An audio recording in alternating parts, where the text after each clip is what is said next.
So today I'm going to show you how to make a complete Cuban feast. I'm going to show you how to make ropa vieja, which is the national dish of Cuba. Traditionally, it's made with chuck beef or flank steak, but I'm going to show you how to make it with soy curls. And then I'm also going to show you how to make a slow cook Cuban black beans and a dish called maduros, which is sweet plantains. And we'll also make some rice. But oh, I forgot to mention the dessert. It's a coconut flan. Oh, and I want to remind you that everything will be vegan and gluten-free. So to make the ropa vieja, I'm going to be using something called soy curls. And this is from a company called Butler Foods.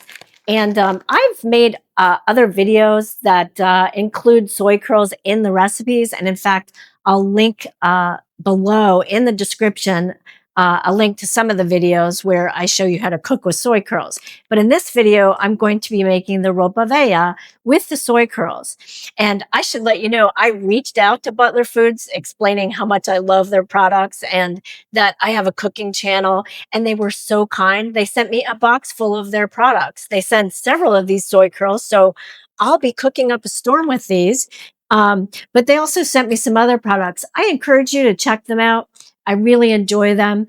But about the ropa vieja, the soy curls create that typical ropa vieja consistency of it's like a pulled shredded beef. But without harming any animals, and also very healthy for you since it's plant-based. And about the health benefits of this, first of all, it's very low in fat. It does have 1 gram of saturated fat per serving, but it does have 11 grams of protein per serving. It's also soy-based, but it's non-GMO. So that's what I really like about this company is everything's very clean. It's minimally processed. Yes, this is processed, but so minimally, it's not even funny. But I encourage you to check them out. I'll also leave a link below how you can purchase these. But in addition to the ropa vieja, I'm going to make a black bean dish that is made from dried beans. I'm not using the canned beans. And the maduros are very quick to make. And the flan takes, I would make it a day in advance of the meal that you plan to have. So I do want to say a caveat about this particular video. I can't say this is a quick 30-minute meal. Each item can be very quick to make. For example, the flan is really easy to make. The maduros is easy. But the black beans and the ropa vieja do take some time chopping as far as the ropa vieja and then simmering on the stove. Same with the black beans. You need to soak the night before you make the beans. And then you need to chop up vegetables and you need to allow the beans to cook and basically simmer on the stove, but it's well worth it. So my caveat about this video is this is a special meal. This is one of those meals that you want to have on a Sunday with your family or friends, maybe a holiday, maybe a special gathering where you want to wow others and give them a delicious meal. I love to cook, so I don't mind spending the time, but I just don't want you to think this is a quick 30-minute meal. But the dessert is really fast to make. Speaking of dessert, this coconut flan is very quick and easy to make, but you need to make it in advance of serving, at least 4, preferably 8 hours in advance of when you want to serve it so that it has time to set. Start by putting 1/4 cup of cane sugar in a saucepan.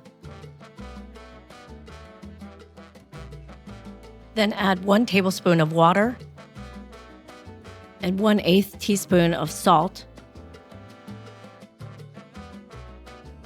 Then give all this a stir and turn up the heat to about medium heat and start allowing the mixture to come to a slow boil. Resist the urge to stir this. Just allow it to continue to boil, and the color of the sugar is going to slightly darken to a golden brown. You want to get it to about a darker golden brown and then immediately take it off the heat because you want to prevent burning. When you reach a dark golden brown, then pour the mixture into 4 separate ramekins and just coat the bottom and then allow it to sit for at least 10 minutes to cool. To make the flan, you need 1 can of coconut cream. And what I did was I took the contents of that can out and put them in a separate container so that I could blend together the solids and liquids. As my plant milk base, I used Elmhurst coconuts and cashew milk, but you can choose whatever plant milk you like, but you do need 1.5 cups of plant milk. You then also need 3/4 cups of the coconut cream. Then I added 3 tablespoons of maple syrup to add a bit of sweetness. Then 2 teaspoons of vanilla extract. And then gave all of these ingredients a good stir to combine everything. I then poured about 3/4 of this mixture into a saucepan on the stove, and I reserved the remaining amount in my measuring cup. So I added then 3/4 teaspoon of agar powder into the mixture that remained in my mixing cup. This is an ingredient that acts like gelatin. I'll leave a link in the description below as to how you can buy it. I also added 2 tablespoons of cornstarch. Then I whisked everything well to combine. I then added this to the other liquid in the saucepan. I stirred it gently to combine. I didn't want to use the whisk because I didn't want to scratch my new saucepan. I did stir this continuously as I allowed it to heat. I had it on medium heat, and as you stir and allow it to warm up and then come to a low boil, it does start to thicken. And you'll note that when it comes to the point that it is a nice thickened texture where it's sticking to the spoon, then you can pull it off the heat and just allow it to cool for about a minute. I then poured the flan mixture on top of the sugar glaze in each of the ramekins. What happens here is the warmth of the flan slightly melts that sugar glaze. And then after this, you want to place it into the refrigerator and refrigerate for at least 4, preferably 8 hours to allow it to set. And what happens is that sugar glaze also becomes liquefied and coats the flan nicely.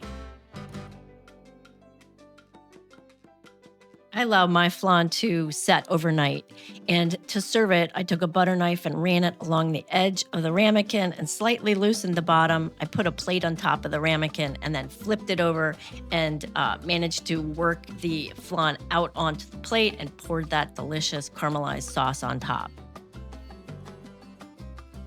Let's move on to making slow-cooked Cuban black beans. The day prior to me cooking and serving these black beans, what I did was I took a 16-ounce bag of dried black beans and I rinsed them and then I soaked them in water overnight. And here what you see is the drained beans in a pot with 6 cups of water. I brought this to a boil, and with the top off, I allowed it to cook for 60 minutes to allow the beans to become softened. After testing the beans, they seemed to achieve a slightly soft texture. So then what I did was I took about 1.5 cups of the bean water and I poured it into a separate bowl. And then I drained the remaining beans and poured them into that liquid. Then I poured about 1 tablespoon of avocado oil into a saucepan. I put that on medium heat, and then I added about 1/2 diced yellow onion and about 1/2 cup of diced green pepper. Gave those a good stir, and then I continued to heat on medium heat until they softened. I'd say this took about 3 to 4 minutes. I then added 2 cloves of diced garlic, and I stirred that in and cooked that for about another minute. I then added the black beans and its liquid. I stirred all the ingredients to combine. I then added 1 tablespoon of red wine vinegar and 2 teaspoons of cane sugar. about a half a teaspoon of salt, a half a teaspoon each of cumin and oregano, and then I stirred everything well to combine all of the ingredients. I also added 1 bay leaf and 1/2 teaspoon of black pepper. After bringing the beans to a low boil, I then put a lid on top and I allowed it to cook for 20 to 30 minutes until the beans achieved a creamy and soft texture. The liquid should actually thicken and kind of create like a creamy sauce almost. This is how these beans differ from canned beans, which can be slightly watery. To serve, I removed the bay leaf. Next, let's make the maduros, or sweet plantains. You want to use a plantain that is ripened. That is a plantain that is yellow in color with brown spots. The more brown spots, the sweeter the plantain will be. I actually allowed this plantain to ripen probably for 10 days. I think I bought it slightly yellowish green, and then it slowly turned a yellow color and got brown spots. Just peel it as you would a banana. And then what I did was I sliced it into pieces slightly at a diagonal edge to create just a nice shape to the pieces. I then added about a tablespoon of avocado oil to my nonstick skillet, and I heated that on medium heat, and then I added the plantains and made sure to spread them out in the pan so that they weren't touching and they didn't steam, and I wanted them to saute, not steam.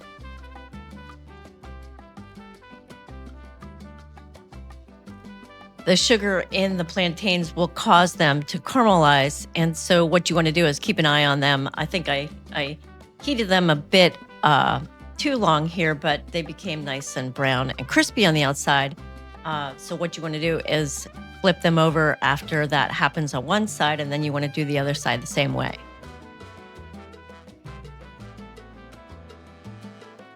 When they're finished browning on both sides, I then remove them from the pan and put them on a plate with paper towels just to remove some of the oil. At this point, you can put a light sprinkling of salt if you want. So now I'm going to move on to show you how to make the main dish, that is the Ropa Vieja made with soy curls.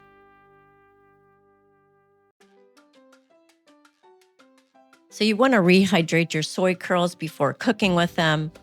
You can use plain water, but I'm using a not chicken bouillon with some hot water to give some flavor to the soy curls. So I'm putting 1 cube of that not chicken broth into a large bowl, and then I'm adding enough water to cover the entire bag of the soy curls. I'm not using boiling water, but I'm using almost boiled water. It's very hot water. I then added the bag of soy curls to the water, and I submerged everything in that water, and I allowed it to soak for 10 minutes. After allowing the soy curls to soak for 10 minutes, I then drained them. And then what you want to do is you want to get as much liquid out of them as you can. So you have to actually use your hands and squeeze them to squeeze out all the water. And after you squeeze them, just place them in a separate bowl. Then you want to add 1 to 2 tablespoons of avocado oil to a large pot or Dutch oven and heat that up. And then you can add the soy curls. I added half of the batch of soy curls, and you want to make sure this is all well coated with the oil. If you don't want to use oil, you can do that. The goal here is to brown the soy curls and get them slightly drier and also crispy on the exterior. So this may take about 5 minutes per batch. After you've cooked all of your soy curls such that they're slightly brown and crispy on the outside, then you want to put them all on a separate plate because you're going to be using this pot to cook vegetables before you reincorporate the soy curls. I then used 1 whole yellow pepper, 1 whole red pepper, and 1 whole yellow onion. and I wanted it thinly sliced, so I'm using my food slicer chopper, and it made nice thin slivers.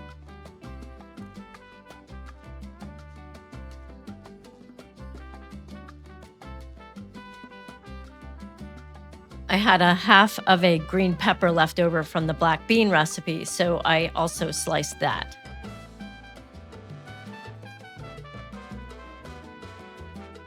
So I then went back to the same pot that I used to cook the soy curls, and then I added another tablespoon of olive oil, and then I added the onions and peppers. And I brought this to a slow simmer, and I allowed them to simmer for about 5 minutes until the vegetables softened and the onions became translucent.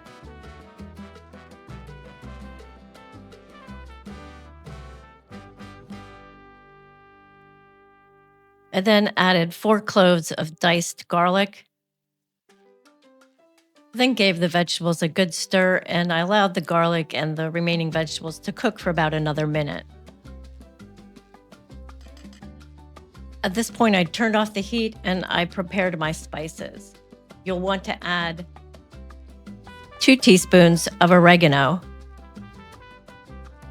2 teaspoons of cumin, 2 teaspoons of kosher salt, 1/2 teaspoon of black pepper, 2 teaspoons of regular paprika, and then 1 teaspoon of smoked paprika. You'll also then want to add about 1/4 teaspoon each of allspice and ground cloves.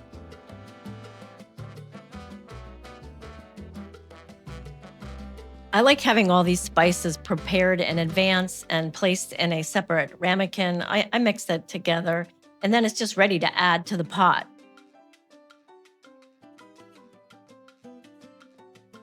I added the spices to the vegetables and I stirred them into them. And then I allowed this to saute for about 1 minute just to blend the flavors within the vegetables.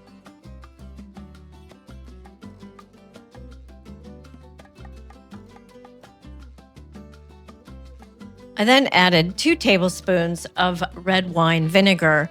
If you want, you can add about a half a cup of white wine.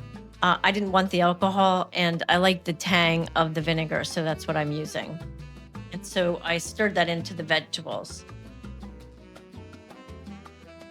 I then added 1 cup of not chicken broth. I made chicken broth using the bouillon. And by the way, my daughter gave me that mug. I love it. I then added 1 can of crushed tomatoes. It was a 16-ounce can. And then I also added 1 6-ounce can of tomato paste.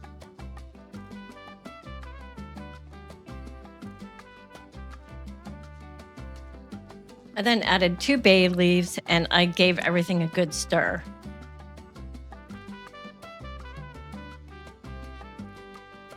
I then added 1 whole carrot and stalk of celery to the pot. You want to keep these whole because you're going to remove them later. I then added the sauteed soy curls and I stirred everything together to make sure that all of the soy curls were coated with the sauce.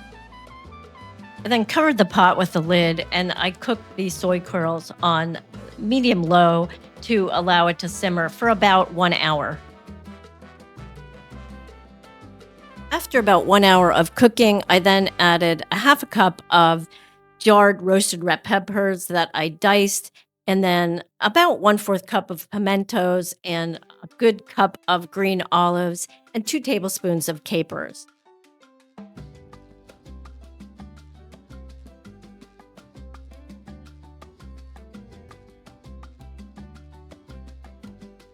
I then removed the carrot, the celery, and the bay leaves. Then I returned the lid to the pot and I cooked the soy curls for about another 30 minutes on medium-low. To me, this soy curl Ropa Vieja is pure comfort food. It's absolutely delicious. It has so many layers of flavors. It goes well with some white rice and the Cuban black beans. and the sweet plantains. You will wow your friends, family, and you'll treat yourself. So let me know in the comments if you make any of the items that I prepared today in this video, or let me know if you make the whole spread. I'd love to hear your thoughts on each particular item. And also keep in mind that I welcome your comments about meals that you would like recreated as a gluten-free and vegan meal option, or even dessert. And I'm happy to entertain such requests and make a future video based on your request. So leave a comment below if you have any. Also, check out these next videos.